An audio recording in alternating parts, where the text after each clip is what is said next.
Hello friends, welcome to another new video. তো 2020 সালের পর থেকে, বিশেষ করে 2021 বা 2022 সাল থেকে ইউনিভার্সিটি গ্র্যান্ড কমিশনের পক্ষ থেকে চলে আসছে একের পর এক নির্দেশিকা, যে নির্দেশিকাগুলো স্টুডেন্টসদের ভালোর জন্য নেওয়া হচ্ছে। বিভিন্ন যে স্টেপগুলো, সেই স্টেপগুলো এবং সেই স্টেপসগুলো রাজ্য তথা দেশের বিভিন্ন প্রান্তের ইউনিভার্সিটি বা কলেজগুলোকে যাতে মানানো যায়, বা রাজ্যের বিভিন্ন ইউনিভার্সিটি বা কলেজগুলো যাতে সেই স্টেপসগুলো ফলো আপ করে এবং স্টুডেন্টসদের যাতে ভালো হয়, সেই প্রচেষ্টা কিন্তু ইউজিসির পক্ষ থেকে চালানো হচ্ছে। আমরা জানি ন্যাশনাল এডুকেশনাল পলিসি 2020 একের পর এক বিভিন্ন স্টেপসগুলো পরপর বিভিন্ন রাজ্য ওয়াইজ কিন্তু চালু করার প্রবণতা লক্ষ্য করা যাচ্ছে এই মুহূর্তে। যেখানে 4 বছরের গ্র্যাজুয়েশন বলো, 4 বছরের গ্র্যাজুয়েশনের পাশাপাশি 1 বছরের মাস্টার্স, সেই সাথে সাথে আমরা দেখতে পাচ্ছি মাল্টিপল এক্সিট, মাল্টিপল এন্ট্রি। তার সাথে সাথে আমরা দেখতে পাচ্ছি রিসেন্ট যে কতগুলো গাইডলাইন এলো, তার মধ্যে পরীক্ষা এবং পড়াশোনা উভয় ক্ষেত্রে মাতৃভাষার যে ব্যবহার বা মাতৃভাষার মাধ্যমে শিক্ষাদান, এবং এর ফলে প্রচুর প্রচুর স্টুডেন্টসদেরকে যাতে উচ্চশিক্ষার আন্ডারে নিয়ে আসা যায়, সেই প্রচেষ্টা চালানো। এবং এই মর্মে ইউজিসির চেয়ারম্যানের পক্ষ থেকে চিঠি পাঠানো হয়েছিল বিভিন্ন রাজ্যের ইউনিভার্সিটিগুলোর ভাইস চ্যান্সেলরদেরকে, এবং সেখান থেকে তাদের মতামতও কিন্তু নেওয়া হচ্ছিল এবং যত দ্রুত সম্ভব সেই জিনিসটা চালু করার কথাও বলা হচ্ছিল। মাতৃভাষার মাধ্যমে পড়াশোনা, মাতৃভাষার মাধ্যমে পরীক্ষা, এই দুটো সেক্টর কিন্তু ভীষণভাবে জোর করা হচ্ছিল বা জোর দেওয়া হচ্ছিল। সেখান থেকে উপাচার্যদের পক্ষ থেকে কি বলা হচ্ছে এবার আমি আপনাদের এই ভিডিওতে শেয়ার করব। একটা ভালো খবর রয়েছে, একটা খারাপ খবরও কিন্তু রয়েছে। এর পাশাপাশি রয়েছে লার্ন উইথ আর্ন যে প্রসেস, এইটা তো কি এই কনসেপ্ট পুরোটা ক্লিয়ার করবো। যারা নতুন আছো এই চ্যানেলে, অবশ্যই চ্যানেলটিকে সাবস্ক্রাইব করে পাশে থাকা বেল আইকনটি ক্লিক করে দাও সমস্ত তথ্যগুলো টাইম টু টাইম পাওয়ার জন্য, এবং প্লিজ ভিডিওটা একটু শেয়ার এবং লাইক করতে একদমই ভুলো না। তো একদম প্রথম যে তথ্যটা নিয়ে চলে আসি সেটা হচ্ছে যে ইউজিসির পক্ষ থেকে এবার বলা হচ্ছে যে সোশিও ইকোনমিক্যালি যারা ডিসঅ্যাডভান্টেজের জায়গাতে রয়েছে বা সোশিও ইকোনমিক বা আর্থসামাজিকভাবে যারা পিছিয়ে রয়েছে, সেই সমস্ত স্টুডেন্টসদের জন্য লার্ন উইথ আর্ন যে প্রসেস সেটা চালু হবে। অর্থাৎ পড়াশোনার পাশাপাশি, শিক্ষা গ্রহণের পাশাপাশি কিছু উপার্জন করার যে জায়গা, সেই জায়গাটা। এবং এটা অবশ্যই মান্থলি বেসিস হবে, তারপরে ঘন্টা বেসিস হবে, সপ্তাহের উইকলি বেসিস কিন্তু এই জবটা হবে। কিভাবে হবে সম্পূর্ণ তথ্যটা বলবো।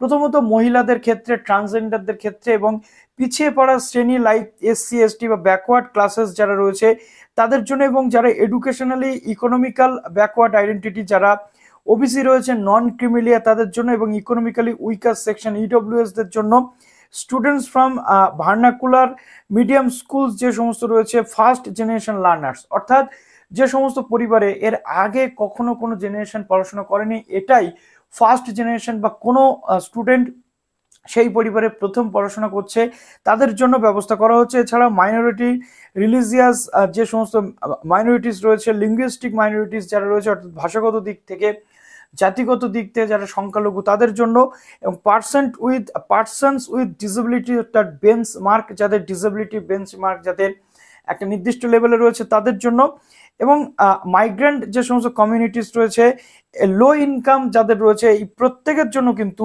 ইউজিসির পক্ষ থেকে নিয়ে আসা হয়েছে একটা নতুন বক্তব্য।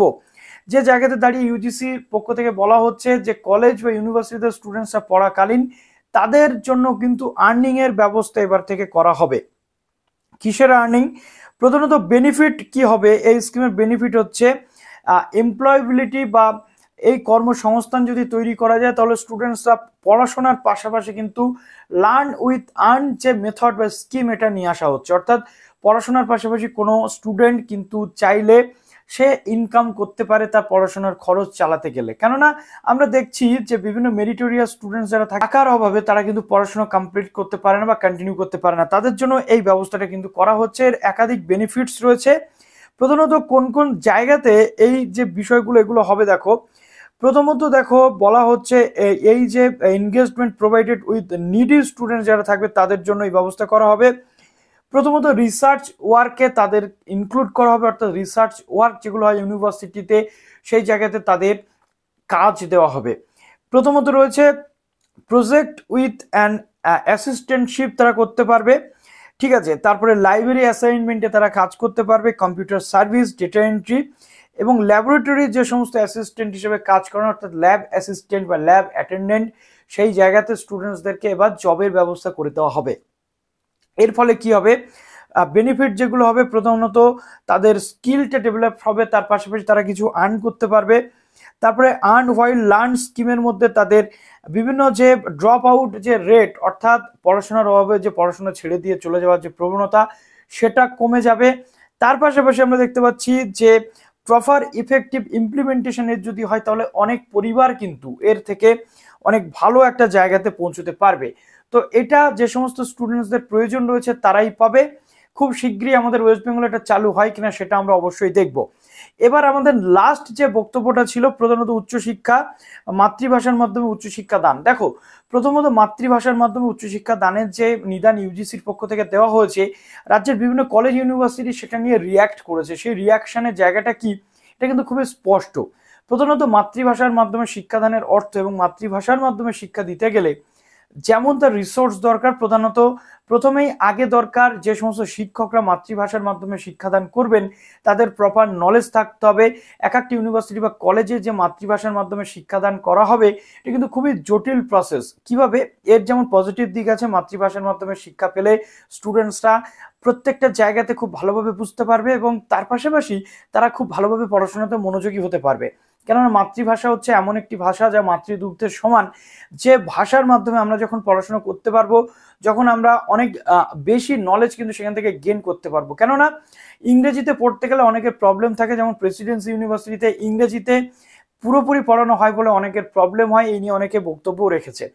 কিন্তু মাতৃভাষার মাধ্যমে শিক্ষা দান করতে গেলে আমাদের খেয়াল রাখতে হবে প্রথমত স্টাডি মেটেরিয়াল বা বিভিন্ন লেখকদের যে সমস্ত ইংরেজি বইগুলো সেগুলো বাংলা বা অন্যান্য যে ভাষাগুলো রয়েছে সেখানে কনভার্ট করতে হবে। তার পাশাপাশি একটা ক্লাসরুমে 50টা স্টুডেন্ট থাকলে তার মধ্যে বিভিন্ন ভাষাভাষীর স্টুডেন্ট থাকতে পারে, তাহলে একজন টিচারের পক্ষে যখন সেই পার্টিকুলার ক্লাসটা নেওয়া হবে তাহলে তারা কিভাবে সেই ক্লাসটাকে অ্যারেঞ্জ করবেন বা ম্যানেজ করবেন।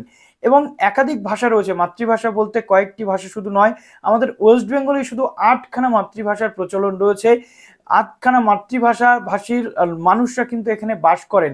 অর্থাৎ এখানে আমরা দেখতে পাচ্ছি যদি কেউ হিন্দি পড়তে চায়, যদি কেউ বাংলা পড়তে চায়, যদি কেউ উর্দু পড়তে চায়, অ্যারাবিক পড়তে চায়, যদি কেউ ফার্সি পড়তে চায়, এই প্রত্যেকটার জন্য আলাদা আলাদা ভাবে কিন্তু অ্যারেঞ্জ করতে হবে। সেটা কতটা সম্ভব এই নিয়ে তুলেছেন প্রশ্ন বিভিন্ন কলেজ এবং ইউনিভার্সিটির প্রফেসররা।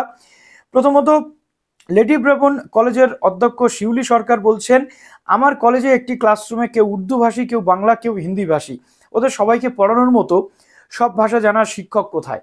কলকাতা বিশ্ববিদ্যালয়ের অধীনে কলেজগুলিতে মূলত ইংরেজি ও তার পাশাপাশি বাংলা ভাষায় পরীক্ষা দেওয়া যায়।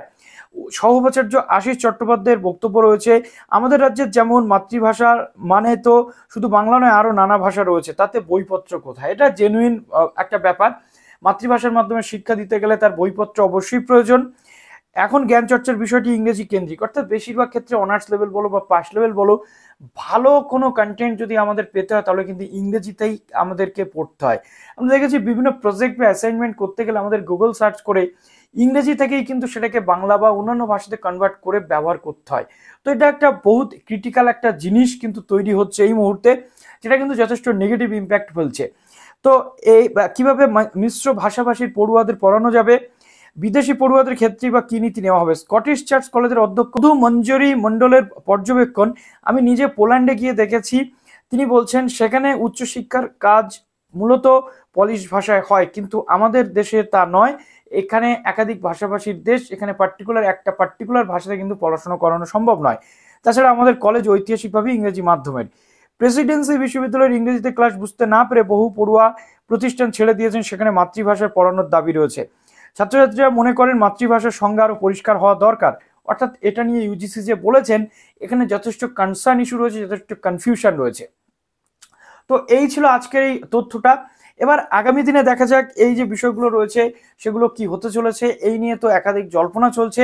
তো বেস্ট অফ লাক জানাচ্ছি তোমরা যারা এই লার্ন উইথ আর্ন স্কিমের মধ্যে ভবিষ্যতে যেতে পারবে তাদের জন্য, এবং এই নিয়ে তোমাদের মন্তব্য কি রয়েছে কমেন্ট সেকশনে জানাতে ভুলো না। ভালো থেকো সবাই, বেস্ট অফ লাক।